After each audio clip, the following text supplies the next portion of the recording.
Welcome to our second video.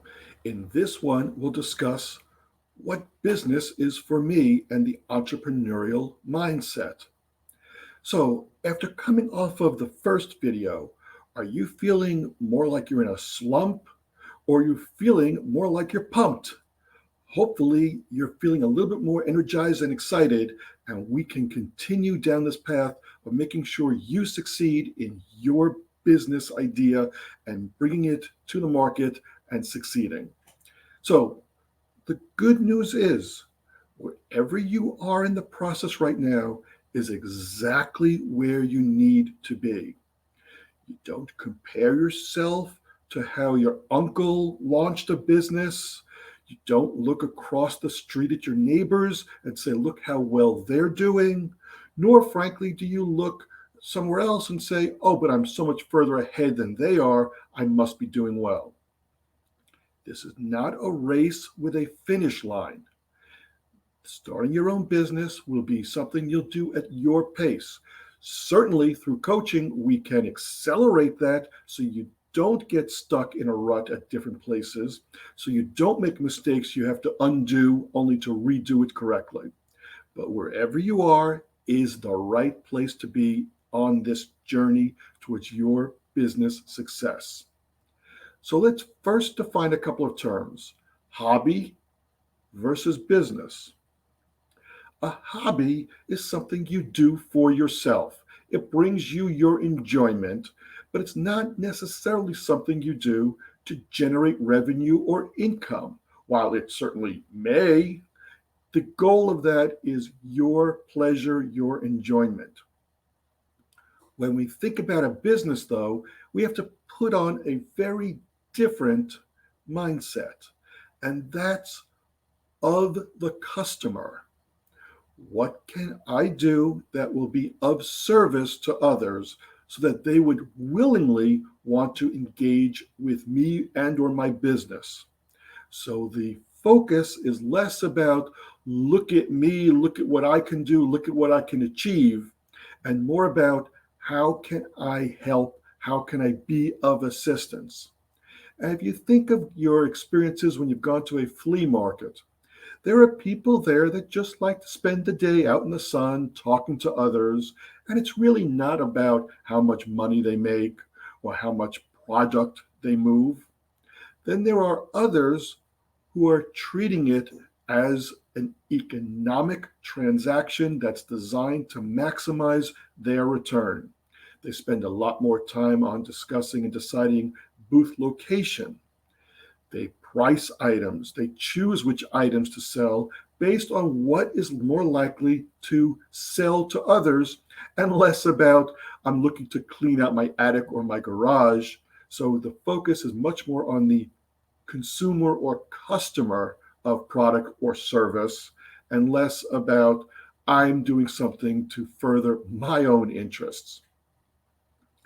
So your business is not your product or your service. Let me say that again. Your business is not about the widget or the thing that you can offer to others. It's about what the customer receives as a result of working with you or your company. We have to change our focus and our mindset to be much more customer driven, customer centric, so that we create something that is of value, and value is defined by your customer, not by you. And I'll point out something that is a very common mistake, frankly, one I have made and continue to make. Very often, when people go to a website, one of the first tabs you'll see, one of the first menu items is About Us. And it's all about bragging. Here's who I am. Here's what I've achieved. Here's where I've studied. Here's the clients or customers I've had. And that has a place, but not at the initial greeting. And if you've ever gone to some social gathering, cocktail party or other, and you've asked people, so tell me about yourself, what do you do? Most people will talk about a title they have. I'm a teacher, I'm an accountant, I'm an attorney, but they don't talk about what does that provide. They don't say what value the customer or client receives as a result of their work. Or they'll go really deep into their particular process. Well, you see, what I do is I am the person who turns the wrench on the assembly line, or whatever their example would be. It's not about that. It's about what do you do that furthers the customer's journey in meeting their needs. So keep in mind, business, rather than a hobby, is focused on the customer. So I want to introduce a concept to you now that will help you refine what a potential business opportunity for you may be. There are four components to this concept. The concept is a Japanese concept that's been somewhat modified for the Western audience. The concept is Ikigai, spelled Ikigai. Ikigai, and I once actually thought of changing my business name, the name of my company, to the Ikigai Corp. But in English, Ikigai has a very different connotation than it does in the original Japanese. Anyway, the four components of Ikigai as a concept that will help you further refine what business may be right for you. What is it that you are good at? What are the unique skills or knowledge or experiences that you have that are beneficial or positive, things that you do very, very well? That's the first list that we need to create as we think about a potential business opportunity. Something that may seem related at first blush, but is actually very different. What do you love to do? There may be times where you're good at a particular topic or skill, but you don't especially enjoy or appreciate it. If you're going to go into a business, it's really important that you do what you're good at, but also something that you have a passion for. If those two are not aligned, you're not going to be very happy in that business. You're not going to be able to fully embrace the requirements of succeeding in that business. So the first two, what are you good at and what do you love to do? The third is, what does the world need? This one is perhaps very critical, that we need to look at where are the gaps that your customer base is trying to meet or fill. What problems can you solve for them? What aid or assistance can you offer that furthers their journey on whatever it is they're trying to achieve or accomplish? It's not about us, it's about what can you bring to the market that would be viewed as having value. And then the last thing is, what can you frankly be paid for? If you offer something that is not viewed as being worth anything in either money or any other currency that would be of value to you, then the business is back to being a hobby, because you're not doing anything that is generating some kind of return, most commonly income, revenue, money. But perhaps there's something else that you'd wish to barter that isn't, in the classic sense, money. Whatever that may be, those are the four components, the four lists. What am I good at? What do I love or enjoy doing? What does the market require? And can I, in fact, be paid for providing that? If those are not in place, then we need to look further for a particular business.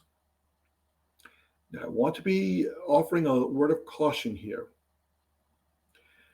It's not uncommon for many entrepreneurs or wannabe entrepreneurs to think that the best thing they can do is to throw a really wide net in the hopes of attracting any business.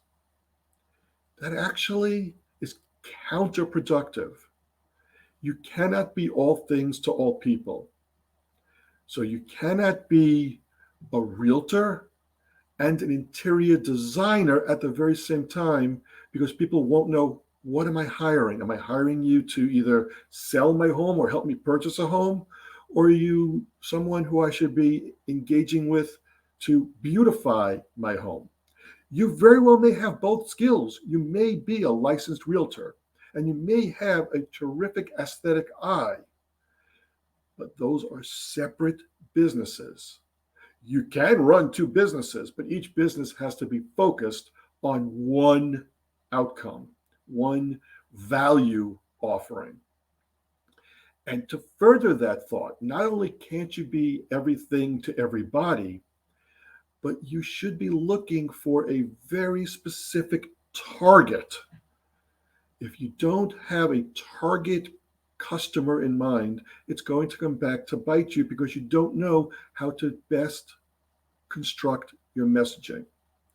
So, a confused mind in the customer side always leads to a no. If they don't understand, if they don't know, if they can't picture what it is you're offering, they're going to be hesitant because they're not certain, what exactly is it that I'm purchasing? Who is it that I'm working with? Is it the interior designer? Is it the realtor? Is it the contractor? I don't know. So I'm going to take a step back and not be certain that this is the right person for me. So now you may be thinking, but there are a lot of people with my skills, a lot of people that graduated from comparable schools to the one that I came from, a lot of people who have the same knowledge base that I have. Nobody is you. Nobody has your unique combination of experiences, skills, knowledge, etc. You have a story to tell.